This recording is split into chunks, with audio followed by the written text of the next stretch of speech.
समझ में नहीं आ रहा इन लोगों को, हारने वालों को। अरे शेरवानी तो नहीं आई आप। अल्लाह उसको गारत करे, अल्लाह उसको जहन्नम का कुत्ता बनाकर जहन्नम में डाले। मोदी और योगी की हुकूमत उसको बचा कर रख रही है। हरियाणा के चुनावी नतीजे आए 4 दिन हो गए हैं। जीत के बाद जनता का आभार जताया जा रहा है तो कहीं समीक्षा का दौर जारी है। कुछ लोग हार का मातम भी बना रहे हैं। इस बीच एआईएमआईएम नेता असदुद्दीन ओवैसी ने नतीजों पर प्रतिक्रिया देते हुए कांग्रेस को जमकर लपेटा है। चुनावों से पहले खुद की खिंचाई का सूद समेत हिसाब चुकाते हुए ओवैसी ने कहा है कि वो हमें बीजेपी की बी टीम बताने वालों से ये पूछना चाहता हूँ कि मोदी और बीजेपी हरियाणा का चुनाव कैसे जीत गए। इसके अलावा उन्होंने एक भड़काऊ बयान भी दिया जिसकी देश भर में चर्चा की जा रही है। उन्होंने कहा कि इजरायली पीएम को अल्लाह कुत्ता बनाएंगे। इस दौरान उन्होंने नरसिंहानंद सरस्वती पर भी जमकर भड़ास निकाली है। उन्होंने कहा कि पीएम मोदी और योगी उनको बचाने का प्रयास कर रहे हैं। मोदी और योगी ने उस चूहे को किसी बिल में छुपा कर रख दिया है। अगर कोई मोदी और योगी का पुतला जला दे तो पुलिस उन्हें रातों रात गिरफ्तार कर लेगी, लेकिन वो नरसिंहानंद सरस्वती हमारे आका के बारे में गलत बोले, जिसके बावजूद पीएम मोदी उनका बचाव कर रहे हैं। बड़े अफसोस की बात यह है कि हम कानून के दायरे में रहकर हम सबसे अपील कर रहे हैं कि हम कानून के दायरे में रहकर उस शख्स को सजा दिलवाएंगे, मगर उसके इस वाहियात गुफ्तगू के बावजूद भी मोदी और योगी की हुकूमत उसको बचा कर रख रही है। उसको कहीं उस चूहे को किसी जगह पर बिल में छुपा कर रख दिया। अगर असदुद्दीन ओवैसी आज तकरीर में कह दे कि कल दिल्ली में मोदी के घर के सामने और योगी के घर के सामने मजलिस के लोग मोदी और योगी का पुतला जलाएंगे, तो रात में ही पुलिस पूरे मजलिस के अराकीन को गिरफ्तार कर लेगी। मगर जो शख्स हमारे आका मोहम्मद सल्लल्लाहु अलैहि वसल्लम के बारे में बकवास बकता है। सबसे पहले तो बताते चले कि एआईएमआईएम के अध्यक्ष असदुद्दीन ओवैसी ने कांग्रेस पर तीखा हमला बोलते हुए कहा कि धर्मनिरपेक्ष पार्टियां चुनावों में भाजपा विरोधी मतों में सेंध लगाने के लिए उन पर आरोप लगाती थी, लेकिन हरियाणा में एआईएमआईएम के उम्मीदवारों को ना उतारने के बावजूद कांग्रेस कैसे हार गई।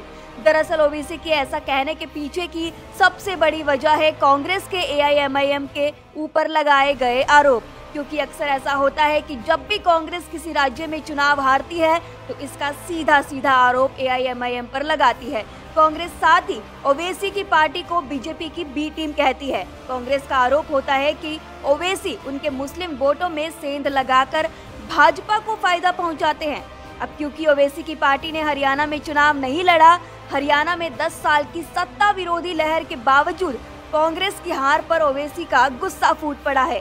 उनका तंज है कि हमने तो एक भी उम्मीदवार हरियाणा में नहीं उतारा जिससे आपके वोट बैंक पर सेंध भी नहीं लगा, फिर आप कैसे हार गए।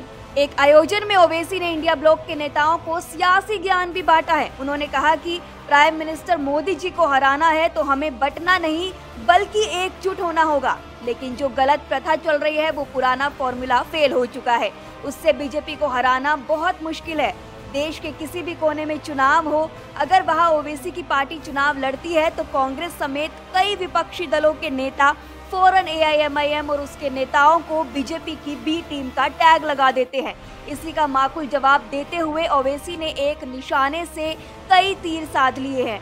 ओवैसी ने कांग्रेस पर परोक्ष रूप से निशाना साधते हुए कहा कि भाजपा को हराने के लिए पुरानी पार्टी को सभी को साथ लेकर चलना होगा।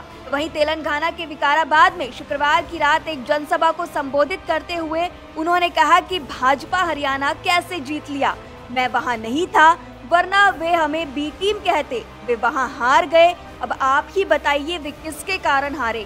मैं पुरानी पार्टी से कहना चाहूंगा कि मेरी बात समझिए, मोदी को हराने के लिए सबको साथ लेकर चलना होगा, आप अकेले कुछ नहीं कर पाओगे। हरियाणा का इलेक्शन गलती से जीत गए मोदी, गलती से जीत गए। अब कैसा जीते, मैं तो नहीं था वहां पर, वरना बोलते बी टीम, इन्हों गए तो ऐसा हुआ, इन्हों गए तो ऐसा करे। मेरे को बहुत से लोग बोले, मैं बोला बैठो मियाँ थोड़ा, तो वहीं हैदराबाद के सांसद और AIMIM प्रमुख असदुद्दीन ओवैसी ने एक बार फिर एक ऐसा बयान दे दिया है जिसकी चर्चा अब देश भर में की जा रही है। तेलंगाना के विकाराबाद में ओवैसी ने फिलिस्तीन का हवाला देकर मुस्लिमों से अपील की और कहा कि एकजुट नहीं रहेंगे तो विरोधियों से कैसे लड़ोगे, खुद को बंटने मत दो। फिलिस्तीनी अपनी जगह नहीं छोड़ेंगे, वह वहां उन जालिमों से लड़ रहे हैं, लेकिन फिर भी वह इस तकलीफ में उनसे लड़ रहे हैं। ऐसे में सवाल ये है कि क्या AIMIM के प्रमुख असदुद्दीन ओवैसी फिलिस्तीन के बहाने मुस्लिमों को भड़काने की कोशिश कर रहे हैं। महाराष्ट्र में इसी साल विधानसभा चुनाव होने हैं, वहां उनकी पार्टी पहले भी चुनाव लड़ चुकी है। ऐसे में सवाल ये भी है कि क्या ओवैसी इस बयान के जरिए कोई चुनावी संदेश देना चाहते हैं। एक सवाल और भी है कि क्या ओवैसी तुष्टीकरण की राजनीति कर रहे हैं जो इस तरह भड़काऊ बयानबाजी कर रहे हैं। ओवैसी यही नहीं रुके, उन्होंने इजराइल के PM नेतन्याहू पर भी विवादित बयान दे दिया है। ओवैसी ने कहा है कि हम वजीर आजम से पूछना चाहते हैं कि इजराइल ने 40,000 से ज्यादा फिलिस्तीनियों को मार दिया है, लेकिन हमारे वजीर आजम उस नेतन्याहू जालिम कुत्ते को कुछ नहीं बोलते हैं। फलस्तीन में 70% लोगों के घर बर्बाद कर दिए वो जालिम बेंयामिन नेतन्याहू। अल्लाह उसको गारत करे, अल्लाह उसको जहन्नम का कुत्ता बनाकर जहन्नम में डाले। मैं पूछना चाहता हूं कि हमारा देश इजराइल को हथियार क्यों दे रहा है। बता दें कि यहाँ वजीर आजम नेता ओवैसी PM मोदी को करार दे रहे हैं। असदुद्दीन ओवैसी का ये सवाल सीधा सीधा प्रधानमंत्री से है। असदुद्दीन ओवैसी ने कहा कि फिलिस्तीन में 70% फिलिस्तीनियों के घरों को तबाह कर दिया गया है। अल्लाह नेतन्याहू को जहन्नुम में कुत्ता बनाएंगे। 40,000 से ज्यादा लोग शहीद हो गए हैं, उनमें 15,000 से ज्यादा बच्चे हैं। उन फिलिस्तीनियों की कोई भी आवाज नहीं उठा रहा है, उनके हकों को छीना जा रहा है। साथ ही आपको बता दें कि ओवैसी का ये बयान इजराइल के PM पर दिया गया है और सवाल सीधा सीधा प्रधानमंत्री से पूछा गया है। इसके अलावा कांग्रेस की हरियाणा में हार पर भी उन्होंने कांग्रेस को जमकर लपेटा है। बता दें कि भाजपा ने हरियाणा में सत्ता विरोधी लहर को मात देते हुए लगातार तीसरी बार शानदार जीत हासिल की है और कांग्रेस की वापसी की उम्मीदों पर पानी फेर दिया है।